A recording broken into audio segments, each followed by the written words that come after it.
Bonjour tout le monde, on se retrouve aujourd'hui pour le déballage de Horrified Dungeon and Dragon, donc le cinquième de la série, un jeu co-op 1 à 5 joueurs.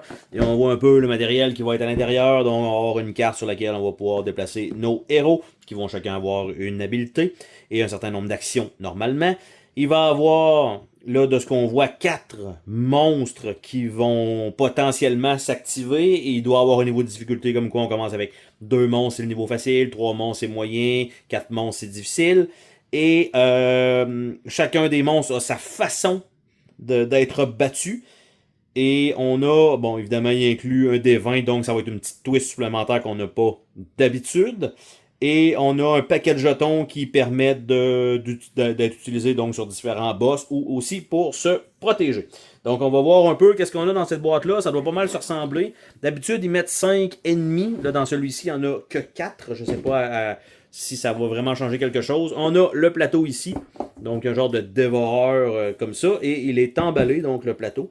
Et il n'y a pas de feuille de punch dans ce plastique-là. Donc on va regarder ça ensemble. Qu'est-ce que ça donne comme petit plateau. Donc, pas mal le même format que ce qu'on a d'habitude. Les boîtes sont toujours de la même grosseur. Donc, ils nous sortent une petite mécanique différente un peu. Et le tour est joué. Donc, on va voir ensemble ce plateau-là. Donc, quand on le déplie au complet, donc, de ce côté-là, ça donne ça avec la gueule. Et de l'autre côté, eh bien, c'est un monde de Donjon Dragon. Et ce sera donc Waterdeep, comme on peut voir en haut. Avec la charte, plus ça va mal, où on crève souvent, donc si le marqueur se ramasse sur la tête de mort, c'est terminé. On a un truc qui nous soigne là-bas, probablement un genre de temple qui fait du sens. Et on a quelques endroits probablement classiques, donc Skullport, Arcane Chamber, Dungeon Level, puis Willowwood, avec quelques endroits sensiblement que plusieurs d'entre vous qui tripent Donjon Dragon doivent connaître. Pour ma part, sûrement entendu ça parce que j'ai joué à quelques jeux, j'ai pas joué à Donjon Dragon en tant que tel, mais évidemment jeux vidéo et d'autres jeux de société qui nous permettent donc d'apprécier quand même le thème sur ce jeu-là. On a par la suite le livret d'instruction, donc ils ont fait un genre de petit stitching par rapport sur le côté parce que c'est tenu par des broches. Mais encore une fois, c'est toujours bien illustré, c'est bien clair. C'est toujours bien efficace, en tout cas leur livret à date, et c'est sûr que c'est un système qui a été prouvé déjà. Donc les monstres vont être le Mimic, le Displacer Beast, le Beholder et un Red Dragon. On a les cartons pour les ennemis, donc on va voir un peu comment ça doit être combattu. Donc on a ça ici, on a le Mimic ici. Donc on doit trouver le Mimic dans les lots, donc on va mettre un jeton ici, ça va se déplacer, il faut trouver le bon pour pouvoir le battre. Et on doit défausser un 6 jetons bleus et plus, bleu, pour être capable de le combattre. Et de l'autre côté, donc c'est pour son setup, tout simplement. Donc on a ça. Le Beholder, donc ici ça a l'air probablement qu'un genre de D20. Et qu'est-ce qu'il fait? Il faut peut-être mettre un jeton sur ces parties-là. Après ça, on a une façon de le défaire après. Et on a aussi son... En fait, ils ont mis les setups de tous les monstres sur chacun des cartons. Le Red Dragon, donc on a ça ici. Avec, il faut l'attirer, de ce que je comprends. Et le Displacer Beast, ben encore une fois, lui aussi a une autre façon de faire. On a le Red Dragon Horde, donc, qui est un cinquième, entre guillemets. Donc, un cinquième carton avec la Volt. Donc, on voit ce qui correspond ici, la configuration probablement de l'autre. Et ça nous donne ça à l'intérieur, qui est une autre étape. Un peu ce que le World of Cthulhu avait fait. World of Horror ou quelque chose comme ça. En fait, il y avait 4 ennemis, mais il y avait un cinquième, entre guillemets, qui était inclus. Donc, on a ça. On a par la suite 2 feuilles de punch de jetons, sensiblement. Pour les 3 feuilles de punch, ils sont quand même minces. Pour les jetons, là, j'essaie de nous ouvrir ça. Donc, c'est fait. On va voir quelques objets. Évidemment, ça se répète et les objets n'ont aucune importance. Les jetons d'objets n'ont aucune importance dans le jeu. C'est tout dépendant de la carte d'événement qui se passe, ça en fait spawner sur différents endroits. Il va y avoir également des des passants qui vont aussi apparaître, donc qui doivent se déplacer et qui nous donnent des cartes d'objets qui, elles, ont des habiletés spéciales. Donc, les objets, là, je dirais, c'est un peu mince. J'ai forcé un peu pour sortir ça du plastique et on voit qu'il y a quand même déjà une wave dans le carton, donc pas super solide, pas super épais comme carton, pas la meilleure qualité que j'ai vue. Évidemment, le jeu étrangement, est de moins en moins cher en précommande, c'est-à-dire que Horrified, comme ça, les premiers étaient aux alentours d'un 45$ à 50$. Et là, plus ça va, celui-ci, je l'ai payé 30$ en précommande. Donc, je sais pas comment ils font pour sauver de l'argent. Ben là, je le sais, c'est qu'ils sauvent sur les épaisseurs de carton. Donc, les objets, donc des petites dagues, des fouets, des marteaux, les Morning Stars, tout ça. Donc, comme je disais, ça change absolument rien. L'objet que vous ramassez, c'est la couleur qui est importante. Donc, la couleur dans le dans sa petite shape. Donc, comme ici, ça va être du jaune. Après ça, on a bon, les jetons, évidemment, marqueurs un peu partout. On a des passants. Et les passants, quand ils spawnent, ben, ils nous disent Velothamp, jet d'armes. Donc, place-le, lui apparaît sur le hall des héros numéro 10. Là, j'essaie de vous le pointer, il est là, avec la caméra. Et il doit aller à Entry Well. Donc, tranquillement, pas vite. Si on réussit à l'amener là, ben, il va nous donner une carte d'objet. Après ça, on a bon, le Wizard, donc qui est un des personnages avec les standees. Donc, on n'a pas de figurine pour les héros. Après ça, on a le Bard, qui est un genre d'oiseau.